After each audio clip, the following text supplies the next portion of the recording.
This is Marley. She fell in love with controlling men's money. I make 6 figures a year telling men what to do. I have a client that sent me $1,000 to be unblocked. 2 hours later, he sent $2,500. Marley has clients who pay to do her household chores. She gives me a task. I like to enjoy to do that. 95% of my clients are white men.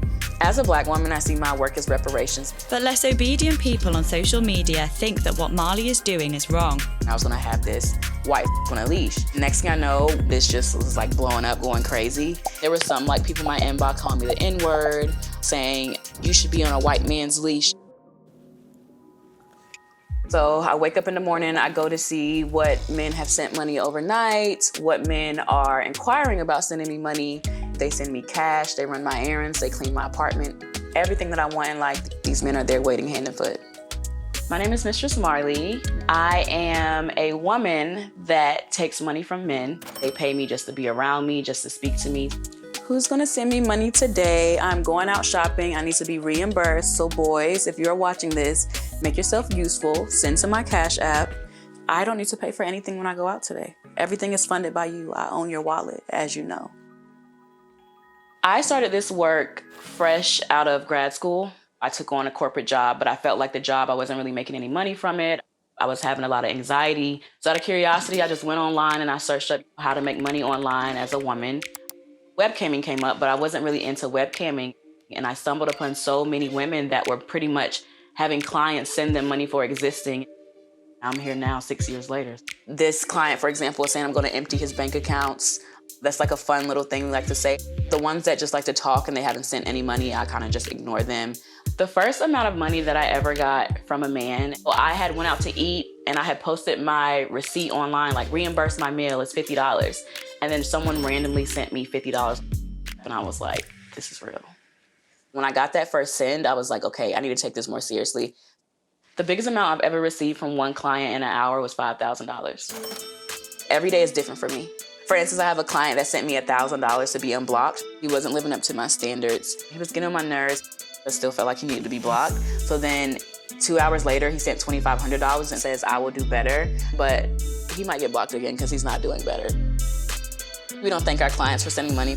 They know they're supposed to send that money to me. I'm not thanking them for something that they're supposed to do. In total, I've probably had over 500 men send me money. I can earn anywhere between $3,000 and $5,000 weekly, and then yearly, anywhere of $100K and up. And then you'll have some clients that will come to you and tell you directly what they're looking for. Like, I wanna run your errands, I wanna clean your apartment. So today I have Beta coming over. He's gonna give me money for pretty much taking care of whatever I need done around the house today. Beta, you're finally here. It took forever. Yes. Hello, Mistress Marley. Come in. Thank you. Today you're gonna be cleaning my kitchen, so you can take that stuff over to the kitchen. Okay. Move quickly. Thank you. She gives me a task. I like to enjoy to do that. Everybody has some limits, and she respects that. So what have you been doing in your free time? Been thinking of how you're gonna serve me? Yes, Mistress. Louder. Yes, Mistress. Right, as you should. The cleaner my house, the better I feel. Faster, faster, faster. I don't have all day. Go. Compliment me. It looks wonderful. Tell me how beautiful I am. You are looking gorgeous, Mistress. I know, it's an honor to serve me, isn't it? Yes, Mistress. Exactly. I never feel like I'm taking advantage of Beta because anything that happens between us, I always communicate ahead of time. I always like to ask in advance, what's your schedule for the week? In what capacity can you serve me this week? Make sure I establish boundaries with the client. All right, move. Let me see now. All right, that's much better. This is mutually beneficial because we're both getting something out of the arrangement. Sometimes I feel that this is the purpose of my life, that I need to do service for women, and especially for Mrs. Marley. Yes, I enjoy myself a lot. What do you give Beta as a reward? I mean, as a reward, he gets to be in my presence. Beta, I need a foot rest. My feet hurt. Thank you, Mrs. Good boy. I feel like a big reward too is like he gets to be around all these powerful women. Just being able to reward him by having him in spaces where he can also thrive too, as a man that likes to be controlled. I feel safe with her, that if anything goes wrong, she's always there for me to protect me. You did a good job. Thank you, Mrs. I'll have you back next week. You can leave now. Thank you, Mrs. Goodbye, Mistress. Bye. Thank you. I have this bag of great little things. This right here is very important to me. So this was the first ever tool that I bought when I first started, and it has my name on it, and then it also has Reparations on the back. 95% of my clients are white men. I've had men that say, I want to pay you for what my race did. As a Black woman, I see my work as reparations because it is. The money that I make from this, I'm some way, somehow always giving back to my community. I've done like backpack drives, I've done like holiday drives, and that's why I just like to include it in my work. This is a video that went viral of me at homecoming. And I had to let them know that's not my sugar daddy, that's a client that pays for that. The client had reached out and he was like, I want to be walked on your leash at your homecoming. I went to a historically Black college. So I knew it was going to be like all Black people there and I was going to have this white on a leash. Next thing I know, this just was like blowing up, going crazy. And there were some like people in my inbox like calling me the Nword, saying you should be on a white man's leash. One person was like, it's one thing to do this at home with somebody you would care about. It's another to humiliate an old man. I'm like, you guys don't understand that he reached out to me. The client also loved it. Like I have a conversation with him where he was saying, I loved being on your leash. You were bomb yesterday. There's valid concerns in like my client state of mind. There are some potential clients I've had in the past that messaged me and I could tell they were not mentally in a good space. I think it's better to ask questions than to just assume. A lot of the criticism I get back is that I'm taking advantage. I'm taking from them because they don't know anything else. You figure out what they can afford through conversation. So like if you have that client that can only send for like coffee or like breakfast, you pretty much know like that's what they can afford.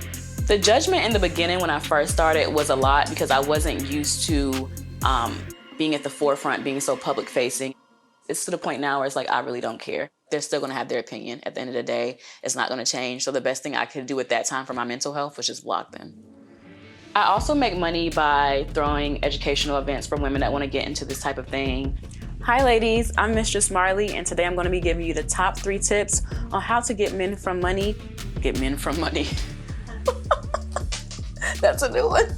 I throw them all over the world. So women come together, we network, we learn how to do this work safely. Are you more sadistic? Are you more powerful? Are you more nurturing? You need to figure out who you are in this space. There have been like comments surrounding like, am I promoting something dangerous? That's why I'm really, really big on teaching about safety, teaching about vetting each client.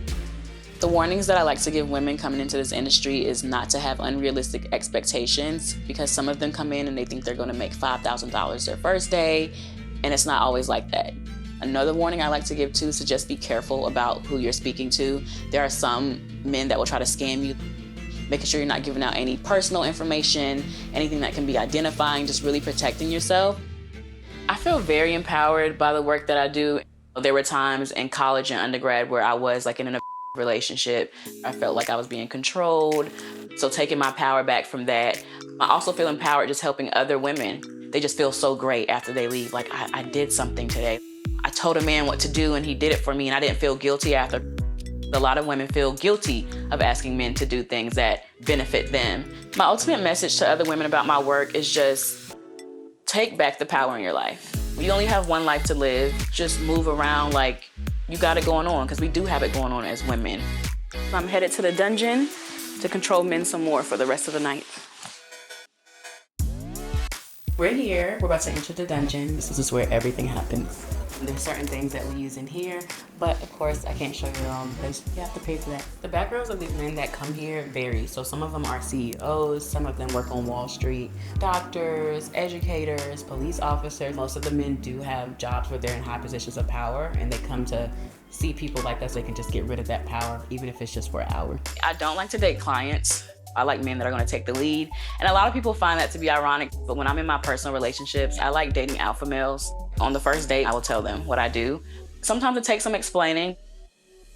I do want a long-term relationship, so I wanna get married, I wanna have children. I want something definitely separate from the lifestyle and what I do. I can see myself doing this job till I'm 80, 90 years old, you know, being really old, like give me your money, like in a nursing home or something like that. This lifestyle has been able to make a better life for myself. I've been able to give myself that creative freedom to just not feel like I'm, you know, behind bars or just locked in a box. To people who judge me, I pretty much just say, judge all you want, the money's still hitting my account the same.